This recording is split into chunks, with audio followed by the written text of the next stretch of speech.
कहने लगे प्रभु बड़े वृतांत के साथ में एक कथा श्रवण करा दीजिए कि राजा उत्तानपाद का जो पुत्र ध्रुव जिसने भगवान को कैसे पा लिया। कहने लगे देखिए एक समय की बात,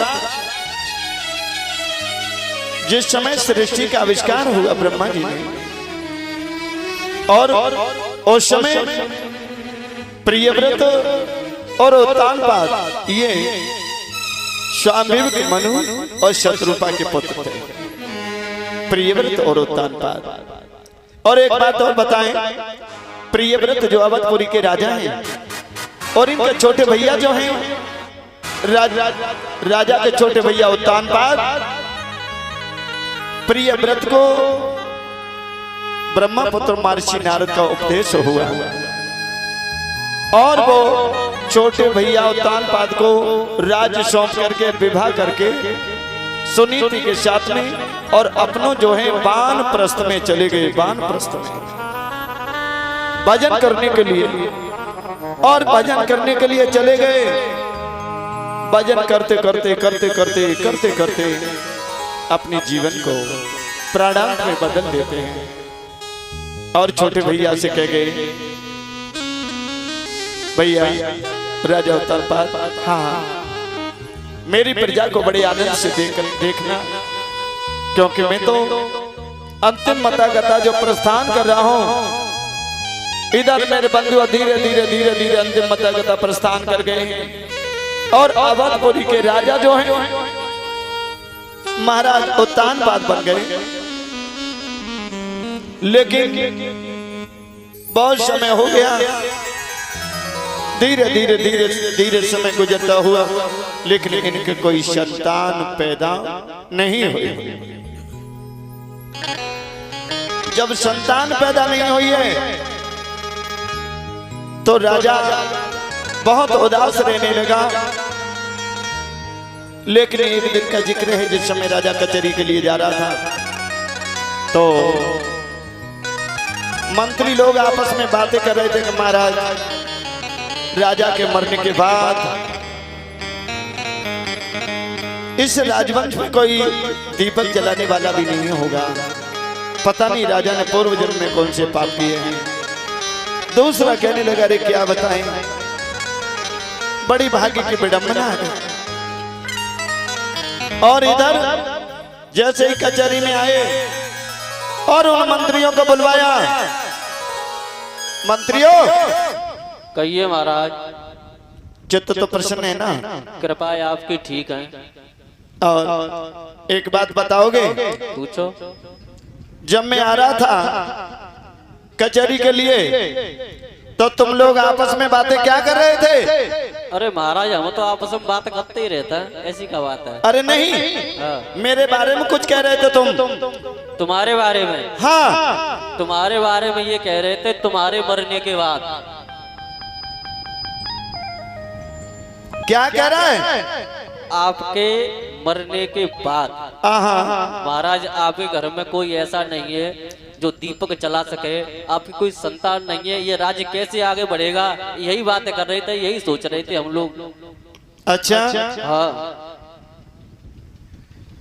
अरे मंत्रियों, हाँ। यही चिंता तो मुझे दिनों रात जला रही है। जाए चिंता कमा तो महाराज मैंने कभी रोटी उधर के डबल रोटी ना खाई, बहुत चिंता है। अच्छा, अरे मंत्रियों, हाँ। अब मेरा कचहरी में मन नहीं लग रहा है तो आप जाइए महलों में, कचहरी हम संभाल लेंगे। आज मेरे बंधु राजा ने कचहरी को बर्खास्त किया है और तुरंत महलों के लिए प्रस्थान किया। और जब महलों के लिए प्रस्थान किया तो रानी सुनीति जो है अपने पिया को आते हुए देख रही थी। जो पिया को आते हुए देखा, एकदम घुटनों में सर को नवाने लगी और कहने लगी कि हे पिया, आपके चेहरे पे इतनी बड़ी उदासी, आपका चेहरा मलिन, क्या कारण है? सोई राजा थोड़ा बोला और फिर बैठ गया चारपाई पे। एकदम से कहने लगी महाराज आप अपने मन की वेदना नहीं बताओगे तो मैं मर जाऊंगी, मैं मर जाऊंगी। लेकिन राजा कहने लगा रानी क्या करूं, इतना कह करके फिर चुपचाप हो गया है। सोई रानी जो है कहने लगी है, सुनीति महाराज आपके मन की विडंबना जो है कुछ कुछ मैं समझ रही हूं। और क्या बोली है,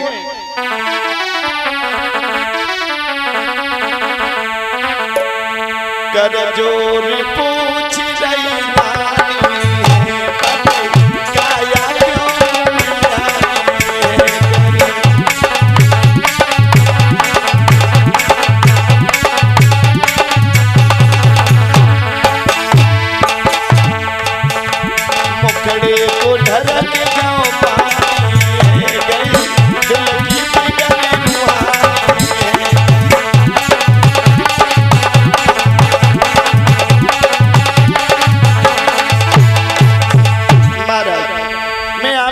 विडंबना जान रही हूँ। महाराज आप बोल नहीं रहे हो, तुम्हारी सौगंध तुम्हारे चरणों में अपने प्राणों की मैं आहुति दे दूंगी। लेकिन राजा कहने लगा है रानी क्या करूं, इतना समय हो गया और राज में अनन्य प्रकार की बातें हो रही हैं कि मेरे घर कोई संतान नहीं है, राजकाज कैसे चलेगा। कुछ लोग तो ये बातें कर रहे राजा ने पूर्व जन्म में पता नहीं कौन से पाप किए जो इस जन्म में संतान का देखने के लिए मुख नहीं मिल रहा है। सोई रानी कहने लगी महाराज यही भाग्य की विडंबना जो मुझे गिरा रही है। और कहने लगी है महाराज एक बात मैं तुमसे कह रही हूँ। तो क्या बोली है रानी, अरे सैया सुन ले जो हमारी,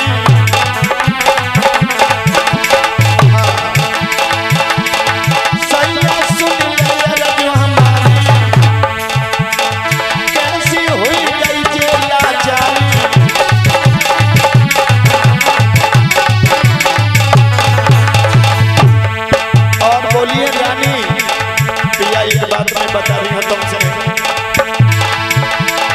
नदियाँ होती पटपटी, मुँह पे समुद्र न पारो, अरे बचरा होती पटपटी, मुँह पे सामना तो जा।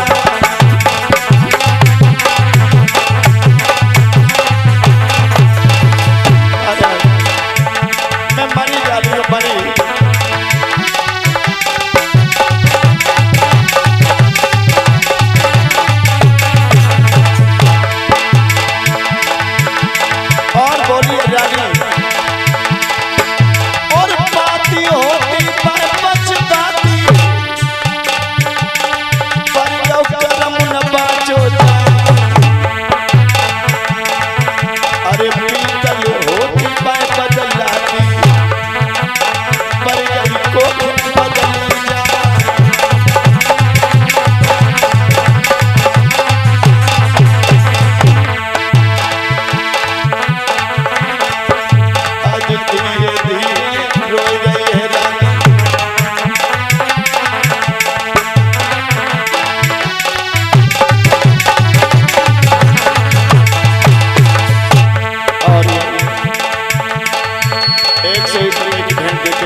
यही कहने वाले भगवान से निवेदन करेंगे प्रभु सदा प्रसन्न चित्त रखें।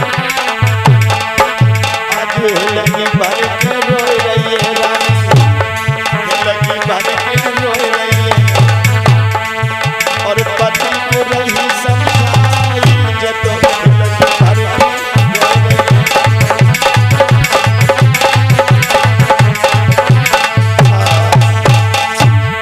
बोलिए गोविंद भगवान की। और बेटा प्रमोद जी इनको और इधर कहीं लिटा दो, ये ठाकुर जी के सामने पैर करके ये लेट रहे हैं, ये सही नहीं है क्योंकि आसन लगा हुआ, इन्हें उठा के इधर बैठा दो। हाँ चाहे ब्रजेश पंडित जी के यहाँ बैठा दो।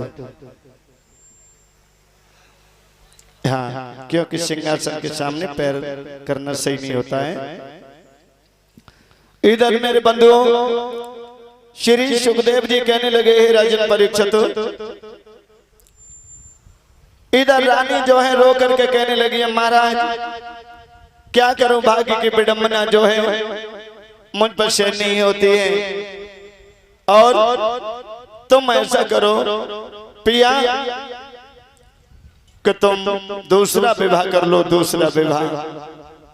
सोई राजा ऐसे चौंक पड़ा जैसे धोखे से गर्म सलाई पर पैर पड़ गया हो। परीक्षित महाराज यज्ञपति एक बात और बताएं, जब हमारा तुम्हारा विवाह नहीं हुआ था तब ज्यादा सुखी थे, तब ज्यादा। कैसे कि ब्याह से लड़ुआ भले रोटे त लड़ुआ भले सूखे चाहे गीले सरकाओ जी मनवाए था जाओ जी जाड़न में 3 महीना न नहाओ जी और सलेमा से 1:30 बजे लौट के आओ जी। नून ना मिर्च ना हद धनिया ना जेब को खर्च सो बचाओ जी। और फोड़ा ना पहुंची ना डॉक्टर हकीम को घर में न लाओ जी। और कुआरे रहोगे तो सुखारू रहोगे, जानबूझ की नाक में नकेल डराओ जी। नकेल तो हम लोगों के डरी फिर रही से 2 महीना पहुंची नहीं बात करे। बोलिए गोविंद भगवान की। तभी तो कहते हैं प्रभु तो काना बरसाने में आ जाइयो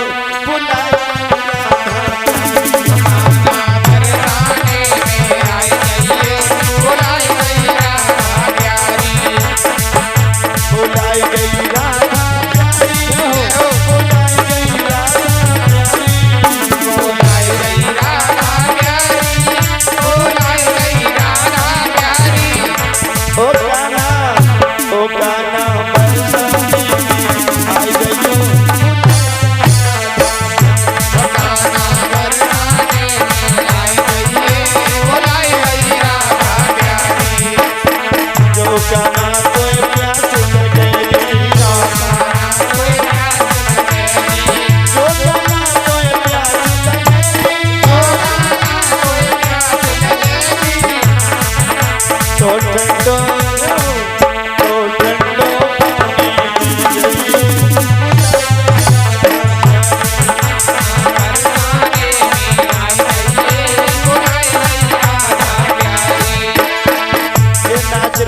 ताली भी नहीं बजा सकते, ताली बजाओ। ओ काना बरसाने में आ जाइयो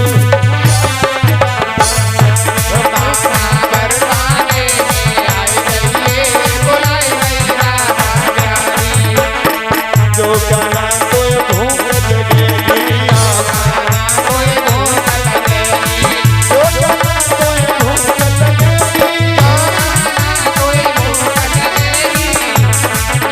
तो माखन में सुरी तो माखन में सुरी खाई जाइए।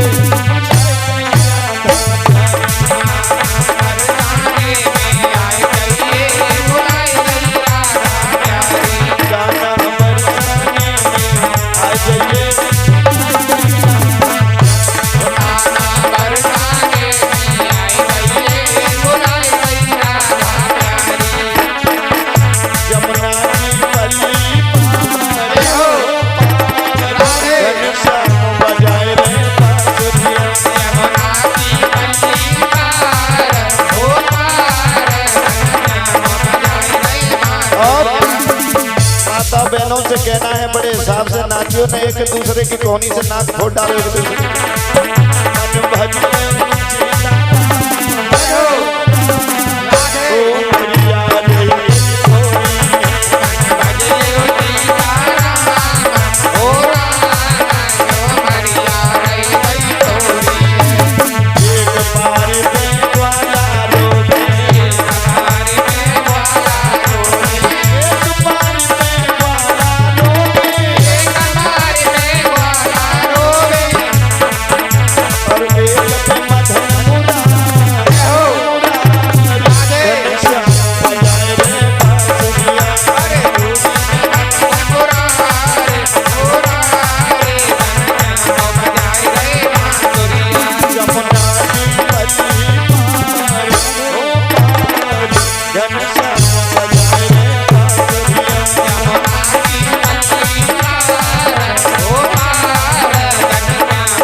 बिहारी लाल की जय जय श्री राधे श्याम।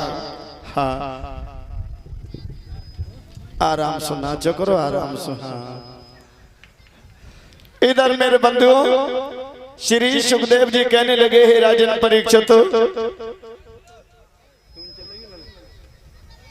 श्री सुखदेव जी कहने लगे, हे राजन परीक्षित, इधर जो है सुनीति कहने लगी, हे पतिदेव तुम दूसरा विवाह कर लो और मैं दासी बनने के लिए उद्यत हूं। नहीं, ये पूरा राज जो है, पूरा वैभव जो है सब बेकार है बिगड़ संतान के।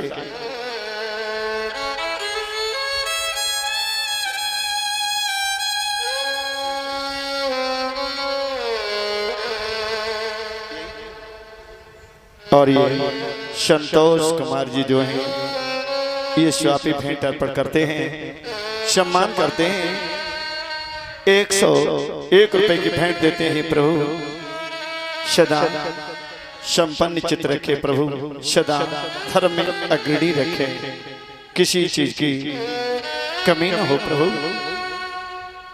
आज मेरे बंधु इधर रानी कहने लगी है, महाराज मैं निवेदन कर रही हूं, बिगर ये संतान के सभी वैभव सोना है और मैं दासी बनने के लिए उद्यत हूं। और देखिए क्या कह रही है रानी,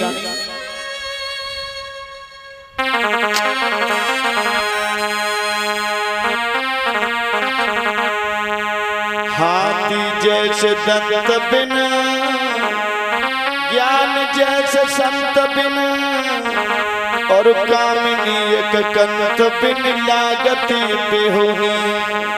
रानी समझा रही अपने पति देव को, बगिया जैसे कूप बिन और प्रजा एक भूप बिन, और रानी एक रूप बिन लाग चार सोनी। और महाराज एक बात और मैं कह रही हूं,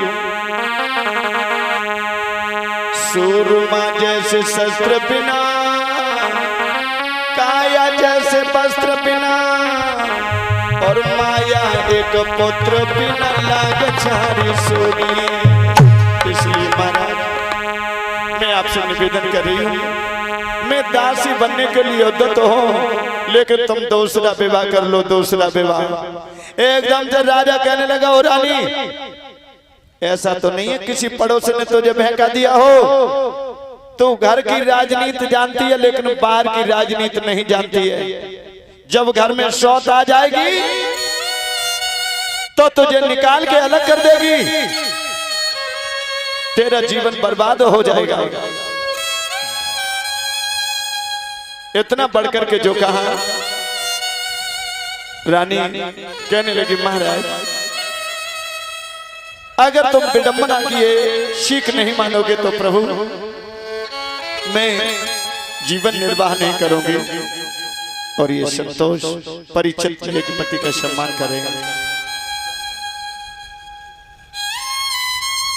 और ये संतो जो है ये भेंट अर्पण कर गए हैं, भगवान से हम निवेदन करेंगे प्रभु सदा प्रसन्नचित रखें। बोलिए गोविंद भगवान की। इधर रानी जो है समझाने लगी है और इधर राजा जो है तानपाद कहने लगा है, रानी अगर घर में शौत आ गई तो ये घर जो है नरक बन जाएगा, स्वर्ग रूपी नरक बन जाएगा। रानी कहने लगी, महाराज मैं सभी कष्ट सहने के लिए तैयार हूं। सही राजा कहने लगा, ओ रानी तुझे घर की राजनीति मालूम है लेकिन बाहर की राजनीति नहीं मालूम है। और क्या बोलिए,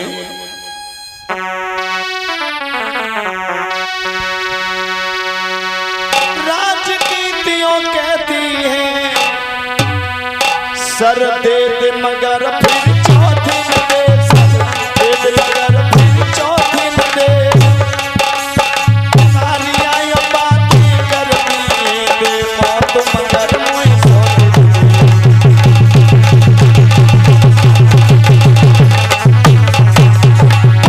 महाराज नारियां बातें करती हैं दे मौत मगर मुझे सौंप दे।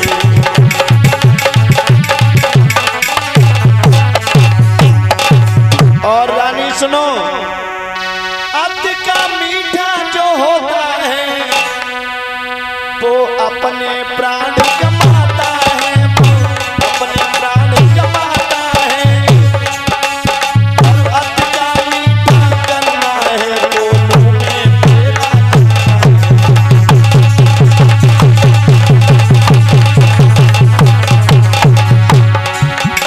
अत का मीठा करना है गोलू में तेरा जाता है।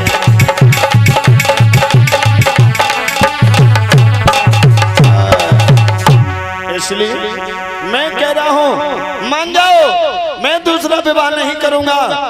सोई रानी सुनी थी, कहने लगी महाराज दूसरा विवाह नहीं करोगे तो मैं मर जाऊंगी, और मैं तुमसे बार बार कह रही हूं मैं दासी बनने के लिए उद्यत हूं।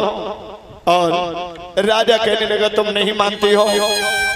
ए मंत्रियों, जी महाराज। दूसरे विवाह की तैयारी कर दो। किनको? आपका? हाँ तैयार है महाराज, ले इन्हें और पूछ लो। सभी तैयार हो जाओ बारात के लिए। राजा उत्तान बात कह रहा है। इधर महाराज तैयार है बारात में। तैयार हो? हाँ चलो, और नाश्ता वास्ता रख लेना, रोटी वोटी और हलवाई को साथ में। तरबूज रख लियो, तरबूज सब लोग। आज मेरे बंधु पूरब देश में जो है विवाह करने के लिए उद्यत हुए हैं, और छोटी रानी सोरची के साथ में राजा उत्तानपाद ने विवाह किया। और जब विवाह करके अवधपुरी में आए तो सबने घी के दीपक जलाए। आज महाराज अवधपुरी राजा उत्तानपाद दूसरा विवाह करके आ गए, सबने घी के दीपक जलाए और कैसे मंगलाचार कर रहे हैं। विवाह करी नंगर में आए, खुशी सबने मनाई है।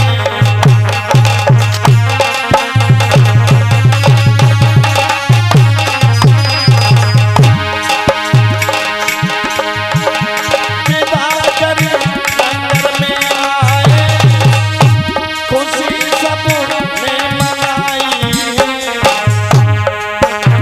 जब पहले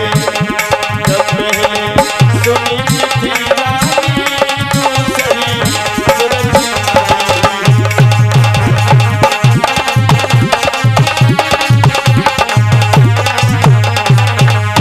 आई। जब आयो द्वार पर डोला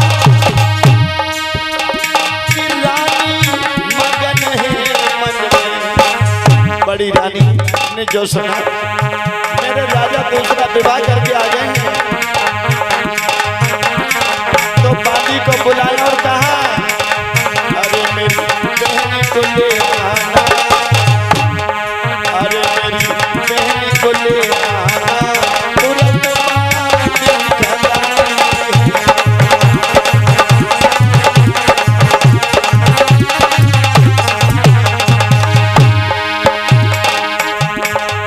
इधर मेरे बंधुओं, जैसे ही बादी को भेजा कि बादी जाओ, मेरे राजा दूसरा विवाह करके आ गए हैं।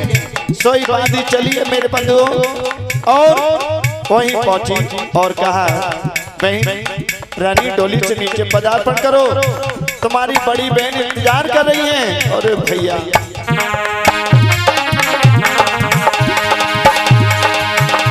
सौंप का नाम सुनते ही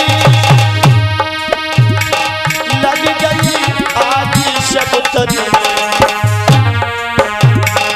जो सौत का नाम सुना छोटी रानी ने, आज सारे तन में लग गई।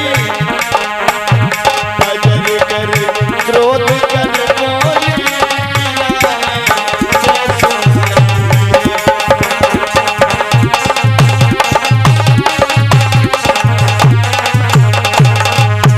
विवाह करी नंगर में आए, खुशी सबने मनाई।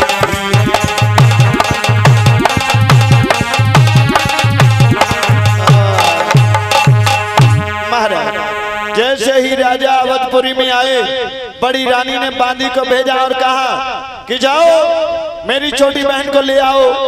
और इधर बांदी चली है, आरती करी और कहा रानी डोली से नीचे पदार्पण करो, और तुम्हारी बड़ी बहन तुम्हारा इंतजार कर रही है। और जो सौत का नाम सुना एकदम से दाती को पीस के कहने लगी, क्या मेरी घर में सौत मौजूद है? बांधी तुम का समझ रही हो, तुम्हारे इंतजार हम 80 साल को डो करा वही तक रडुआ बनो रह जा को ब्याह ना होयो। एकदम से दाती को पीस के कहने लगी, महाराज मेरे कहाँ हैं? वे ठाड़े जे बैठे जे कर लो बात भाई। क्या उठा ठाड़ो को अरे तुम्हारे घर में रानी थी तो मेरा विवाह करके क्यों लाए हो? मेरी डोली को भी वापस करवा दो। आवाज नहीं निकल रही, चुपचाप फिर बैठ गए। लेकिन मेरे बंधुओं ऐसे मालूम पड़ा, जो सौत का नाम सुना कि जब मालूम पड़ी कि फिरोजाबाद की भट्टी से जाई के अंदर ठूस दी गई। एकदम से मेरे बंधुओं दाती को पीस के कहने लगे, मेरी डोली को वापस करवा दो। और इधर बांधी जो है जैसे ही लौट करके गई है और बड़ी रानी से कहने लगी, महारानी वहां तो बड़ा गजब हो गया, डोली से नीचे पदार्पण नहीं कर रही है और ये कह रही मेरी डोली को वापस करवा दो, मैं यहाँ नहीं रहूंगी। सोई बड़ी रानी कहने लगी, थाली मुझे दे दे। ला मैं जा रही हूँ और मैं अपनी बहन को लाऊंगी बड़े हर्षोल्लास के साथ में। इतना पढ़ करके मेरे बंधुओं कहा आरती की थाली ले लिए बड़ी रानी सुनीति ने और धीरे धीरे धीरे धीरे चलने लगी है। और मेरे बंधु धीरे धीरे रानी चल गई रे दादा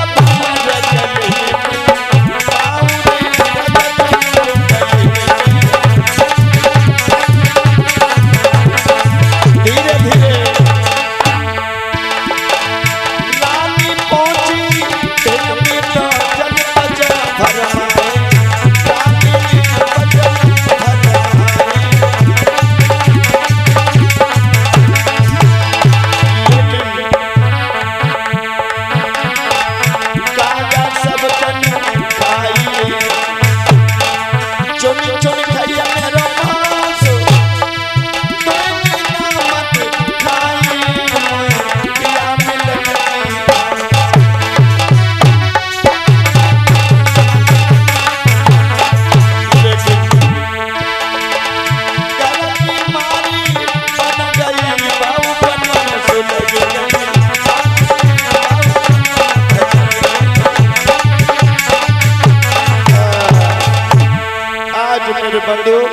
इधर जैसे ही रानी पहुंची है डोली के पास में और कहा, बहन ओ बहन छोटी सुरची डोली से बाहर आओ और मैं तुम्हारी बड़ी बहन हूं। और जो सुना जो देखा कि ये मेरी सौत है, ताड़ से नहीं तमाचा दिया और एक लात मार दी। दुखिया मौके पर गिर पड़ी है। राजा वहीं खड़े हैं लेकिन एक शब्द भी उनके मुखारविंद से नहीं आ रहा है। राजा उतान बात कहने लगे हैं, रानी ये तो पहला टेलर है, फिल्म तो बाकी पड़ी हुई है। हमने कितना तुम्हें रोका लेकिन तुम अपनी हट से बाज नहीं आई और तुमने 2 पैसे की इज्जत करा दी। इधर मेरे बंधु दुखिया खड़े होकर के बोली और वहीं आई छोटी रानी के पास में और कहने लगी, बहन तुमने मेरे पीठ में और मेरे मुंह में तमाचा दिया, इसका मुझे कोई गम नहीं है। गम है तो इस बात का गम है कि मेरे पिया की डोली अवधपुरी से लौट करके जाएगी, बहुत बड़ी बेइज्जती तोहिनी होगी। इसलिए मैं क्षमा मांग रही हूँ, मैं दासी बनने के लिए उद्यत हूँ। तुम डोली से नीचे पदार्पण करो। और रो करके दुखिया क्या बोली है रानी सुनीति,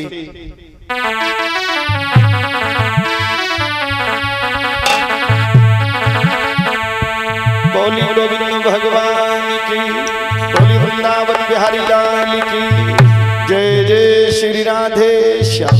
और ये बालक लोग पीछे उधम मचा रहे। कुशलम तत्रस्तु। इधर श्री सुखदेव जी कहने लगे, हे राजन परीक्षित, इधर मैया जो है सुनीति चली है और चलते चलते वहीं पहुंची है जहां झोंपड़ी रखवा दी गई थी और चक्की रखवा दी गई थी। रोज पीसती थी और रोज खाती थी। बारिश समय इंसान को कहां से कहां पहुंचा देता है। समय में बहुत बड़ी शक्ति है।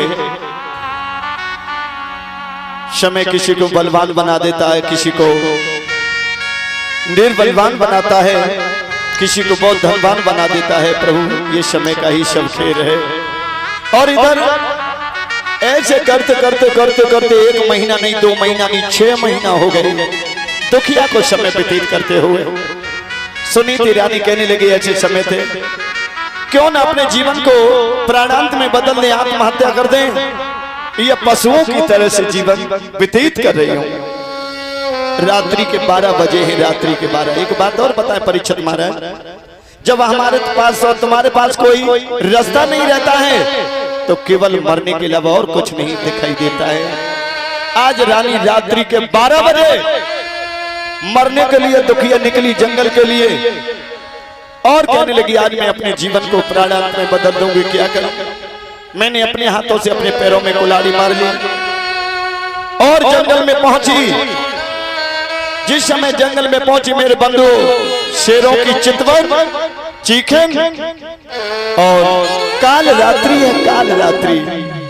लेकिन मेरे बंधु मरने के लिए उद्यत हुई उसी समय ब्रह्मा पुत्र महर्षि नारद मिल गए। नारद कहने लगे इतनी रात और यहाँ मरने के लिए कौन आई हो, क्या नाम तुम्हारा। सोई रानी सुनीति कहने लगी मैं रानी सुनीति हूँ। महाराज आप कौन हो। अरे मैं तो संत महात्मा हूँ, मैं तो विचरण करता रहता हूँ और तू मर जाएगी। अरे शेर चीते तेरा भक्षण कर जाएंगे और तू क्यों मरने के लिए आई है। सही दुखिया रोने लगी।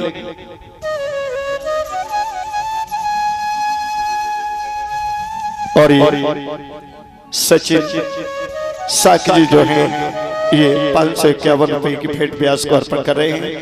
इसी काम के रहने वाले हैं। भगवान से हम निवेदन करेंगे प्रभु सदा प्रसन्न चित्त रखें। बोलिए गोविंद भगवान की, बोलिए वृंदावन बिहारी लाल की। आज मेरे बंधु ब्रह्मा पुत्र महर्षि नारद कहने लगे कि तू क्यों आई है मरने के लिए। महाराज मैं मरने के लिए आई हूं, वो विडंबना आप जान सकते हो, संत हो। अरे मैं ब्रह्मा पुत्र महर्षि नारद हूं तो महाराज आप जान सकते हो कि मैं क्यों मरने के लिए आई हूं। एकदम से नारद जी कहने लगे अरे हाँ तेरे मस्तक की रेखा बता रही है कि तो पुत्र वियोग में मरने के लिए आई है। एकदम से कहने लगी महाराज हाँ। नारद कहने लगे तेरे मस्तक की रेखा यह भी बता रही है कि कुछ समय बाद तेरे आंगन में भगवान का अंश प्रकट आएगा और उसका नाम तीनों लोकों में उजागर होगा और वो भगवान का परम भक्त होगा। इतना बढ़कर के जो कहा सोई कहने लगे रानी बोली गोविंद भगवान की, बोली वृंदावन बिहारी लाल की। इधर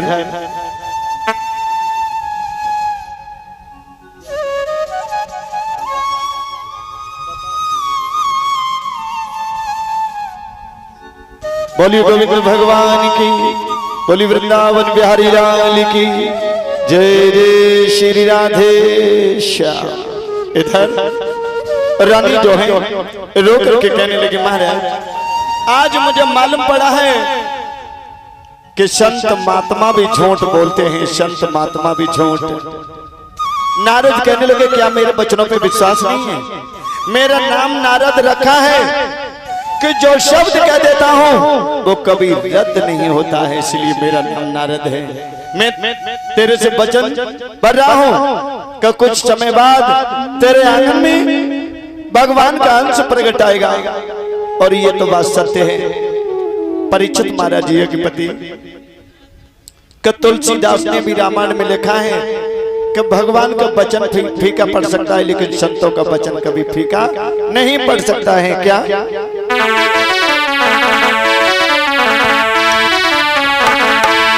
मोर वचन पड़ जाए चाहे फीका,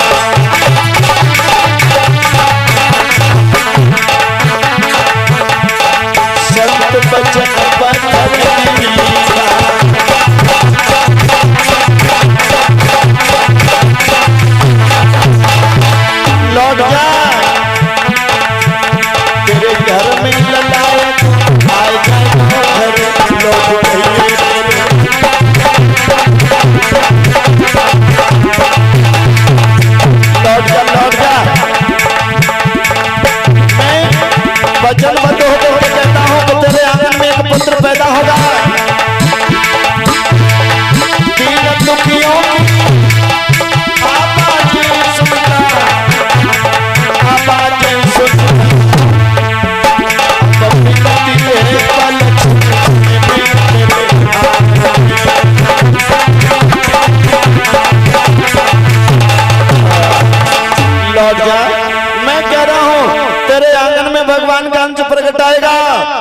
सोई साष्टांग प्रणाम किया है रानी सुनीति ने और कहा कि हे प्रभु आपके वचन सत्य हो जाएं।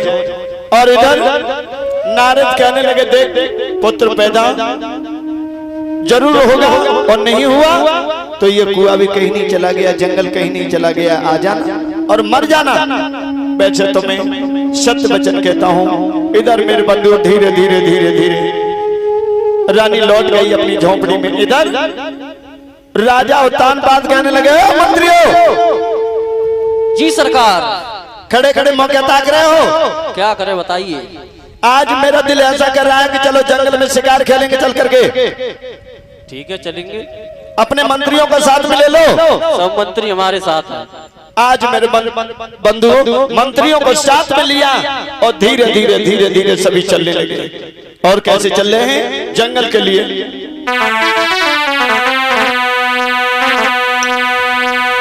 अरे भैया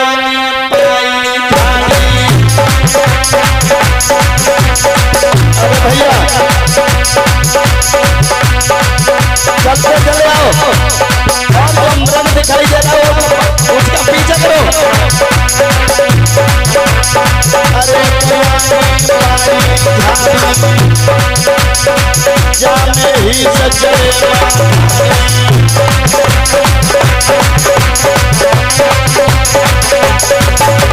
और क्या हुआ।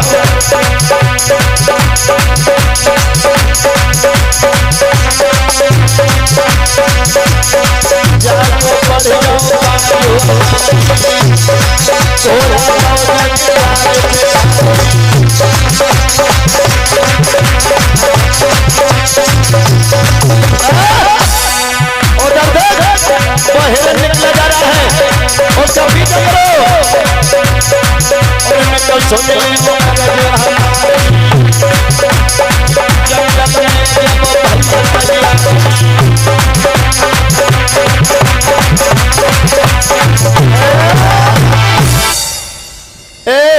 अगर कहीं से शिकार निकल गई तो तेरी खैर नहीं है।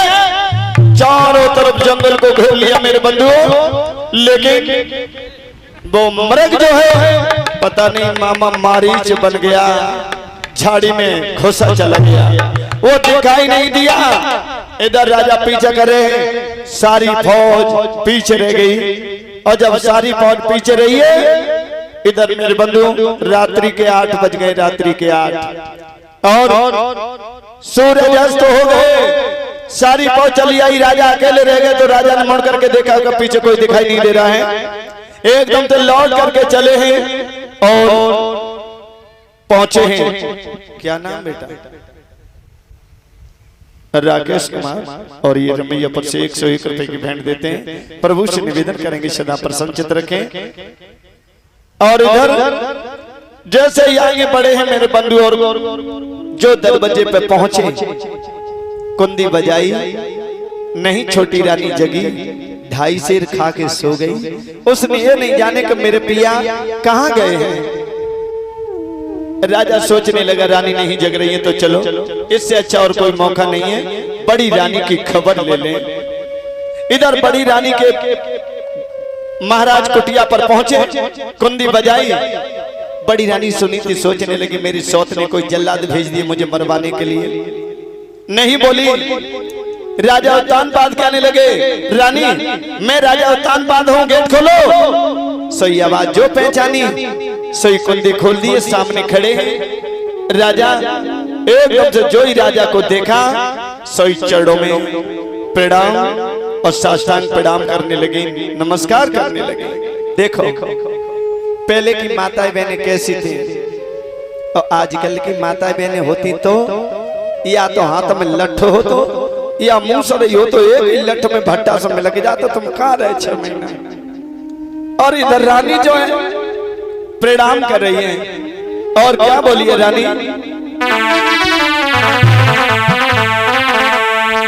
तुम्हें मेरी मंदिर, तुम्हें मेरी पूजा, तुम्हें देवता हो,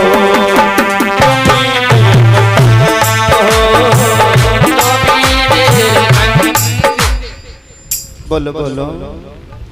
कब पतियों से लड़ाई तो नहीं है?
श्री राधेश। और चरणामृत लिया है, चरणों का पूजन किया है और कुटिया के अंदर उन्हें बैठाया है। और एक बात और पूछना चाहता हूँ माता बहनों से, ऐसी माता बहनें कितनी बैठी हैं जो अपने पति को रोज पैर छूती हैं? जरा हाथ ऊंचा कर दें। 1 2 3 है ही ना है? 3 5 9 2 11। रुक जा,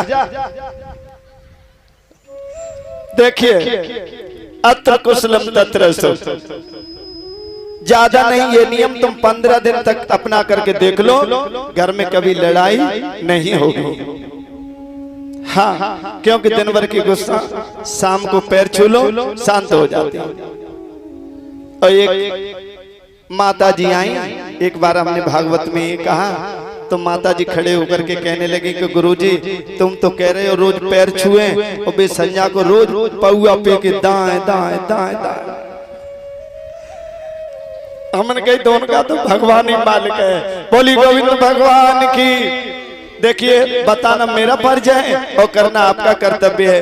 तुलसीदास ने रामायण में लिखा है क्या? जहाँ सुमतिता संपत्ति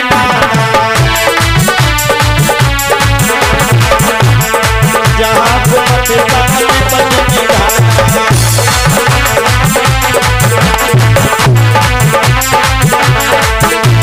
और महाराज जी अबिन दे अबिन बारी कैसे नाथ पुरस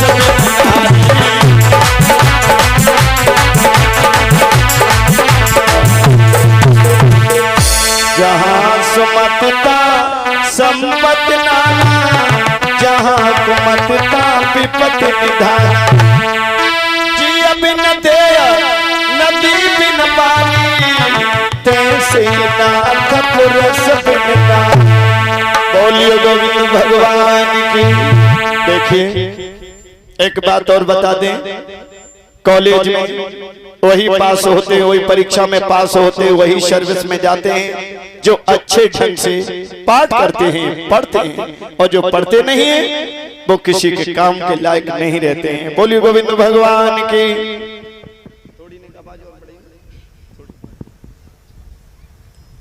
इधर मेरे बंधुओं एक बात और बता दें, और कि हम क्या कहें, जब हम जा रहे थे भागवत करने के लिए तो हमारे जो ढोलक बजा रहे हैं, जिनकी बहू में लड़ाई हो रही, खूब खरंजा पे आवाज आ रही, हमने गाड़ी रोकी, हमने की बड़बड़ की आवाज कैसी आ रही है?